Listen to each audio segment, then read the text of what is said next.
18. maí. Gerðu öðrum það sem þú vilt að aðrir geri þér. Gefðu þér tíma til að hugsa þetta lögmál og fylgdu því. Farið þú eftir þessu lögmáli, hverfi þér öll eigingirni, sjálfsáhyggjur hverfa og kærleikur þinn til annara verður í fyrirrúmi. Hugsir þú aðra og lifir fyrir þá, finnur þú hið sanna frelsi og hamingjuna. Í þannig uppliftri vitund getur hvað sem gerst, því þá streymir lífið fram á nokkura fyrirstöðu.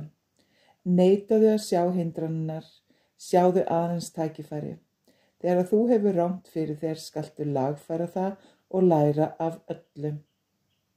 Það til svar við sérhverjum vanda. Leitaðu þangað til þú hefur fundið það.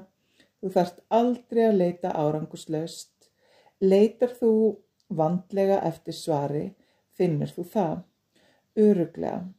En mundu að reikna aldrei með að allt falli þér í skaut fyrirhafnarlaust. Án þess að þú leggir þig fram og gerir það sem þú veist að þú þarft að gera.